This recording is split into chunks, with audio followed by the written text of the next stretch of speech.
월요일 아침 9시. 누구나 활기차게 한 주를 시작해야 할 시간이에요. 그런데 일터에 나가느니 차라리 죽는 쪽을 선택한다니요.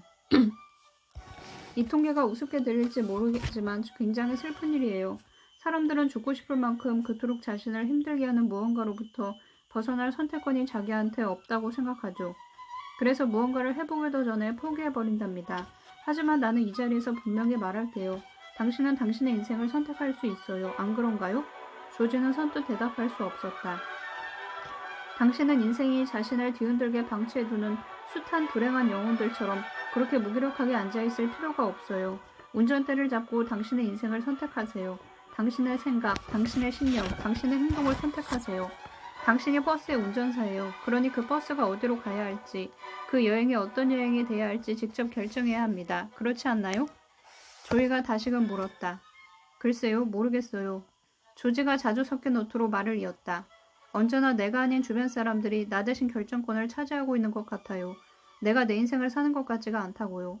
정부에서 세금 내라니까 세금 내고, 직장에서는 상사가 주류를 틀어대는 대로 따라야 하고, 집에 오면 마누라가 이래라 저래라 하고, 먹고 살자니 어쩔 수 없는 노릇이죠. 그렇게나 많은 의무와 책임이 저를 올가매고 있어 옴짝달싹 할 수도 없는데 제가 뭘 선택할 수 있겠어요? 살아있기는커녕 매일매일 조금씩 죽어가는 기분입니다. 아마 저도 월요일 아침 9시에 죽는 사람들 중 하나가 될걸요? 그런 말 말아요, 조지. 조이가 정색을 하며 대답했다. 계속 그렇게 난 너무 불쌍해 하는 식으로 자신을 몰고 가기 때문에 월요일 아침 사망자 명단에 오르게 되는 겁니다. 이제는 운전대의 방향을 틀어야 해요. 지금까지는 선택권이 없다고 느꼈는지 모르지만 이제부터는 아닐걸요? 당신이 얼마나 많은 것들을 선택할 수 있는지 알게 된다면 진짜로 모든 것이 바뀌게 될 거예요. 잘 생각해봐요, 조지. 세상 그 누가 당신이 어떤 태도를 가지고 살 것인지 선택해 줄 수 있나요? 아무도 없어요. 당신이 어떤 에너지 상태로 살 것인지 대신 결정해 줄 사람도 없고요. 뜬금없이 느껴지겠지만 지금 당장 한번 웃어보세요. 당황한 조지는 굳은 표정을 풀 수가 없었다. 조지, 난 지금 부탁하고 있는 게 아니에요. 그냥 아무 조건 없이 한번 웃어보세요. 조이의 목소리는 사뭇 진지했다. 조지는 조이가 심각해질 땐 때로 꽤 무서워진다는 걸 알기 때문에 입가에 경련을 일으키며 억지 웃음을 지었다. 그런데 비록 억지 웃음이었지만 머릿속이 환해지는 것을 느낄 수 있었다. 봐요, 그저 입모양만 바꿨는데도 뭔가 다른 에너지가 느껴지지 않나요? 이게 바로 출발점이에요. 미소라는 작은 겉모양의 변화가 나중에는 당신이 느끼는 감정, 생각하는 방식, 다른 사람의 관계까지도 변화시킨다는 걸 알게 될 거예요. 명심하세요. 인생이라는 여행을 어떤 에너지로 꽉 채울지는 전적으로 당신에게 달렸어요. 조지의 회사에 거의 다다른 것을 알아차린 조이가 화제를 바꿨다. 내일은 당신의 버스를 어느 쪽으로 몰고 가고 싶은지, 어디를 향해 달려가고 싶은지 그 방향을 선택하는 얘기를 할 거예요.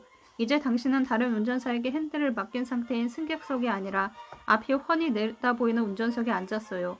그러니 이제 생각해보세요. 어디로 가고 싶은지. 조지는 허리를 쭉 펴고 창밖을 내다보았다. 멀리 NRG사의 사옥이 눈에 들어오기 시작했다. 어디로 가고 싶은가? 아직 마땅한 대답이 떠오르지 않았다. 하지만 한 가지만은 확실했다.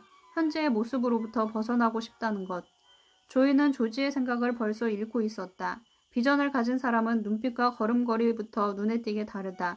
그런 사람의 발걸음에는 자신이 걸어가는 방향과 그 이유에 대한 확신이 묻어나기 때문이다. 조지의 걸음걸이에서는 아직 그런 게 느껴지지 않았다. 다 왔네요, 조지. 당신이 지금 무슨 고민을 하는지 잘 알고 있어요. 자, 여기 이 책을 시간을 내서 꼭 읽어보세요. 그리고 제가 한 질문에 대한 당신의 답을 생각해보세요. 내일 만나요. 안녕, 조지. 회사에 들어온 조지는 책상에 앉아 조이가 건네준 책을 펴들었다. 커다란 버스 그림과 함께 에너지 버스라는 제목이 크레파스로 씌어있는 동화책이었다. 내가 어린애인가? 동화책이 뭐람? 조지는 투덜거리며 첫 장을 열었다. 마치 조지의 마음을 읽기라도 한 듯 거기에는 조이가 직접 써놓은 머릿말이 있었다. 인생이란 원래 단순합니다. 마치 동화 속 이야기들처럼 말입니다. 그런데 우리는 스스로 인생을 복잡하고 알 수 없는 것이라고 규정해놓고 정작 진실을 보지 못합니다. 인생에서 가장 중요하고 의미 있는 진실은 아주 간단한 교훈 속에 담겨있기 마련입니다. 진실에 가까이 갈수록 표현은 단순해집니다. 그러니 동화라고 해서 이 책을 한착해 여기지는 말아주세요. 이 책을 읽는 당신도 곧 알게 될 겁니다. 아주 쉽고 단순한 내용 같지만 이 안엔 우리 인생에 대한 모든 것이 담겨 있답니다. 자, 이제 이야기를 시작합니다. 동화의 내용을 요약하면 이랬다. 이것은 당신의 에너지 버스입니다. 당신이 바로 이 버스의 운전사지요. 이 버스를 몰고 당신은 어디든 원하는 곳으로 갈 수 있어요. 예스 하고 3번 스스로에게 약속하세요. 예스, 예스, 예스.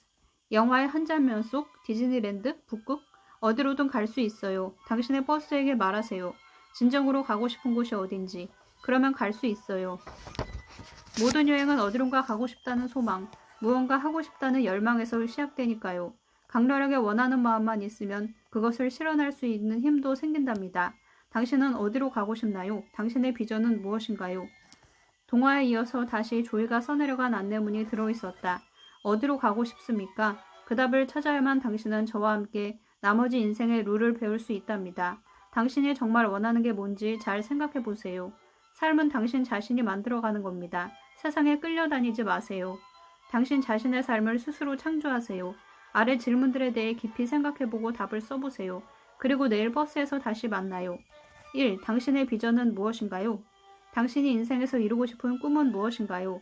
5년 후, 10년 후에 당신은 자신이 어떤 모습이기를 바라나요? 비전이란 그리 어려운 말이 아닙니다. 당신 내면에서 꿈틀대는 소망이 무엇인지 찾아내 그것을 구체적인 말로 적어보세요. 2. 당신이 하고 있는 일이나 직업 세계, 당신이 몸담고 있는 팀이나 조직의 미래에 대한 비전은 무엇인가요? 어떤 모습이었으면 좋겠고 어떻게 만들어가고 싶습니까? 3. 당신이 맺고 있는 인간관계, 친구들, 가족들, 자녀가 있다면 그 자녀들과의 관계가 어떻게 됐으면 좋겠습니까? 당신은 그 사람들에게 어떤 사람으로 기억되고 싶나요? 8. 모든 것은 에너지의 문제다. 우주를 움직이는 건 굳어져 있는 물체가 아니라 그것 사이를 오가는 에너지다. 그렇다고 벽을 내리치진 마라. 손이 깨질지 모르니. 목요일 아침 7시 반. 정류장에 11번 버스가 멈춰섰을 때 버스에 올라타려던 조지는 하마터면 버스에서 급히 내리는 한 남자와 부딪힐 뻔했다. 남자는 마치 벌레라도 본 듯 후다닥 버스에서 뛰어내리며 소리쳤다. 에라이 정신 나간 여자야. 버스 안에서 조이가 맞받아 외쳤다. 배울 준비가 되면 그때 다시 오십시오, 손님. 무슨 일입니까? 조지가 늘 앉던 좌석에 앉으면서 물었다. 가끔 있어요, 저런 양반들. 세상에서 가장 커다란 착각 속에 살고 있는 사람들이요. 우리가 걷는 이 땅은 평평하고 해가 동쪽에서 떠서 서쪽으로 진다는 착각 말이죠. 착각이라니요? 그건 맞는 말이 아닌가요? 조지가 어리둥절한 표정으로 되물었다. 당신도 그렇게 믿고 있군요. 조지, 우리 눈에 보이는 것이 우리가 살고 있는 세상의 진짜 모습이라고. 우리 눈에 보이는 물리적인 세상은 사실 모두 착각이에요. 세상은 그저 엄청난 양의 에너지로 이루어져 있을 뿐이랍니다. 아인슈타인도 말했잖아요. E는 mc제곱이라고. 조이는 마치 대학 교수라도 된 것 같았다. 꽤나 자신만만하고 낙천적인 사람인 줄은 알았지만 해박하기까지 한 줄은 몰랐다. 조이가 말을 이었다. 아인슈타인은 중요한 것은 에너지뿐이고 우리가 보는 모든 물리적 사물과 우리 신체마저도 에너지로 이루어져 있다고 말했죠. 우리는 에너지로 가득 찬 세상에 살고 있어요. 인생의 모든 것도 결국 에너지고요. 아, 겁먹지 말아요. 골치 아픈 과학이론을 들이대려는 건 아니니까. 우리 삶을 잘 들여다보면 내가 무슨 얘기를 하는 건지 알 수 있을 거예요. 잘 생각해봐요. 우리 주변에도 왠지 같이 있으면 기운이 나는 사람이 있는가 하면 왠지 자꾸 우리 에너지를 빼앗아가는 것 같은 사람이 있죠? 어떤 음식을 먹으면 속이 뿌듯하고 힘이 솟는데 어떤 음식은 먹고 나도 더부룩하기만 하고 꾸벅꾸벅 잠만 오게 하죠. 직장에서는 또 어떤가요?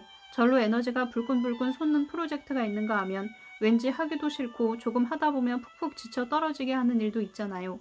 모든 건 결국 에너지의 문제예요. 머릿속의 생각, 우리가 하는 말, 우리가 듣는 음악, 우리를 둘러싼 주변 사람들, 어디든 에너지가 있어요. 그걸 느끼죠, 조지? 듣고 보니 그렇네요.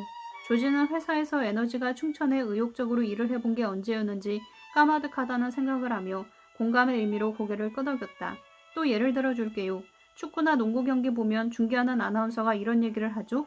아, 지금 팀의 에너지가 충만해 있습니다. 라는 둥 관중들의 열기가 하늘을 찌르는군요. 라든가 저 선수 지금 에너지가 최상의 상태로군요. 하는 얘기요. 그리고 실제 경기장에 가보면 말이죠. 관중과 선수들이 뿜어내는 뜨거운 에너지가 마치 내 몸을 훅 하고 덮치는 것 같은 기분을 느낄 수 있어요. 그걸 측정할 기계가 있다면 아마 수치가 최고조일걸요. 경기가 끝나면 감독이 오늘은 선수들 손발이 척척 맞았다든지 아니면 호흡이 잘 안 맞았다든지 평가를 합니다. 또 오늘은 팀 모두가 정말 대단한 에너지를 발휘했습니다. 하고 말하기도 하고요. 에너지라는 건 그렇게 중요하답니다. 같이 일하는 동료가 다음에 무슨 말을 할지 정확히 알아차린 적 있죠? 똑같은 말을 동시에 뱉어본 적도 있고요. 네, 맞아요. 종종 있어요. 와이프가 당신 생각을 읽은 적은요? 훨씬 많죠. 조지가 멋쩍은 웃음을 지으며 대답했다. 바로 그게 생각이 가진 에너지예요. 생각에는 엄청난 에너지가 저장돼 있답니다. 그렇기 때문에 어제 내가 당신에게 인생과 일, 가족에 대해 갖고 있는 비전을 적어보라고 한 거예요. 진짜 원하는 게 뭔지 진지하게 생각해보고 그 비전을 글로 옮겨놓는 순간 그 행위가 강력한 에너지를 이끌어내 당신이 원하는 삶을 만드는 과정을 시작하게 해준답니다. 아, 저기로 꼭 가고 싶다는 비전이 없다면 아무 데도 갈 수 없어요. 설계도나 머릿속 그림이 없이 집을 지을 수 없는 것과 마찬가지예요. 목적지도 모른 채 버스를 운전하는 것이 무슨 의미가 있겠어요? 조지, 당신에게도 비전이 있어야 해요. 당신은 어디로 가고 싶나요? 내가 준 종이에 적어 왔겠죠? 9. 조지의 비전. 왜 우리는 머릿속 열망을 실현될 수 없는 판타지로 방치하는가? 왜 우리는 성공하는 사람이 나와는 DNA가 다른 특별한 사람이라고 생각하는가? 조지에게도 비전이 있었다. 어젯밤 스탠드 불빛 아래서 한참을 생각해 몇 가지를 적어보았다. 그는 서류 가방에서 그것을 꺼내며 원하는 삶에 대해 생각해 본 지가 하도 오래돼서 처음엔 종이를 채우기가 힘들었다고 솔직히 털어놓았다. 저는 이제까지 거의 대부분 다른 누군가의 욕에 맞춰 살아왔어요. 그래서 제가 원하는 것을 생각해 본다는 게 사실 좀 낯설었습니다. 하지만 내가 진짜 원하는 삶을 생각해 본다는 것 참 좋은 일이더군요. 종이에 적으면서 비로소 알았습니다. 계속 얘기해봐요, 조지. 조이는 궁금해 죽겠다는 듯 입가에 미소를 머금고 고개를 끄덕였다. 조지는 자신의 개인적 비전에 대해 먼저 이야기했다. 그는 대학 시절 잘나가는 하키 선수였다. 지금은 벨트 아래로 뱃살이 불룩 삐져나와 있지만 예전의 짱짱한 몸매를 되찾고 싶은 마음이 굴뚝 같았다. 비전에 대해 생각하다 보니 가장 먼저 떠오른 것이 행복하고 살아있다는 느낌으로 충만했던 그 시절이었던 것이다. 그 느낌을 다시 찾고 싶었다. 그리고 더 훌륭한 아빠, 더 좋은 남편이 되고 싶었다. 한 20년 후쯤 아이들이 돌이켜봤을 때 아빠인 내가 있어 행복했다고, 훌륭한 아빠였다고 생각했으면 좋겠어요. 지금은 못난 아빠지만 뭔가 변화가 필요하다는 걸 저도 잘 알고 있어요. 부인과는 어때요? 어떻게 되고 싶나요? 조이가 물었다. 아내가 앞으로도 내 곁에 있었으면 해요. 처음 사랑에 빠졌을 땐 서로가 없으면 한시도 못 살 것 같고 얼굴만 봐도 웃음이 절로 나왔죠. 그 시절로 돌아갔으면 좋겠어요. 조지, 알고 보니 꽤 낭만적인 사람이군요. 조이가 놀리듯 말했다. 조이는 그가 선한 심성을 가졌다는 걸 알고 있었다. 그녀는 조지가 버스에 오른 첫날부터 그가 좋았다. 어두운 표정 저 아래 내면 깊은 곳에 밝게 빛나고 싶어 안다라는 무언가가 숨겨져 있다는 것도 알고 있었다. 그리고 조지가 자신의 비전에 대해 털어놓으며 그 빛이 조금씩 뿜어나오는 것을 보고 그녀는 기분이 좋아졌다. 하지만 얼굴이 상기된 조지는 낭만 따위를 생각할 마음의 여유가 없었다. 그는 결혼 생활이 깨질까봐 전전긍긍하고 있었다. 그는 그런 상황을 설명하고 모든 게 제대로 돌아오길 바란다고 말했다. 그럼요, 좋아질 거예요. 조이가 격려했지만 조지는 여전히 확신이 들지 않았다. 그냥 믿으세요. 아무 이유 없이 그렇게 된다고 믿어요. 조이의 목소리는 차분하면서도 힘이 있었다. 그들은 일과 NRG사에서의 비전으로 말머리를 돌렸다. 조지는 자신이 이끄는 마케팅팀이 이번에 런칭하는 NRG 2000이라는 전구의 프로모션을 준비하는 중이며 다음 주 금요일에 중역들을 대상으로 한 프레젠테이션이 계획되어 있다고 말했다. 이번에 실패한다면 정말 끝입니다. 아마 회사에서 자를 거예요. 어떻게든 팀원들이 합심하고 노력해서 이번 런칭을 성공적으로 끝냈으면 좋겠는데. 아, 그래요? 100점 만점을 기준으로 한다면 지금 준비가 얼마나 돼 있는데요? 조이가 물었다. 한 20점쯤? 팀워크도 엉망이고 의욕도 바닥이에요. 아주 말이 아니죠. 조이가 따뜻한 어조로 격려의 말을 건넸다. 힘든 상황인 건 맞네요. 하지만 상황이 나아지지 말라는 법은 없죠. 여기 버스에 탄 사람치고 그런 심각한 위기를 겪지 않은 사람은 없답니다. 데니는 뇌졸중으로 쓰러졌지만 다시 일어났어요. 일어날 수 있다는 강렬한 열망에 집중했기 때문이죠. 그리고 일어날 수 있다는 비전을 포기하지 않았고요. 마틴은 또 어땠는데요? 차 안에 있는 승객들이 고개를 끄덕이며 조지에게 격려의 눈빛을 보냈다.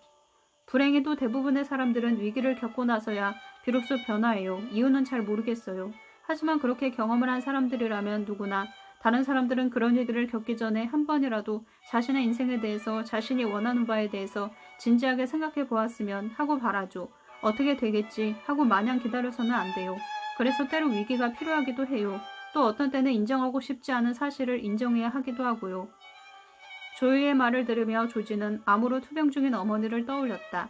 어머니는 당신이 병상에서 일어나게만 하면 어떻게 살고 싶은지에 대해 늘 말씀하시곤 했다. 그래요. 지금 당신은 위기를 겪고 있어요. 하지만 그 위기가 기회가 될 수도 있어요. 어떤 위기든 그것에 굴복하지만 않는다면 당신을 더 강인하고 지혜롭게 만들어주는 기회가 된답니다. 내면 깊은 곳에 있는 또 다른 당신, 더 나은 당신을 발견할 수 있는 기회 말이에요. 지금이 비록 위기라 해도 중요한 건 그것을 대하는 당신의 태도예요. 자, 이제 당신이 가고 싶은 방향도 알았고 비전도 세웠으니 두 번째 룰을 배워볼까요?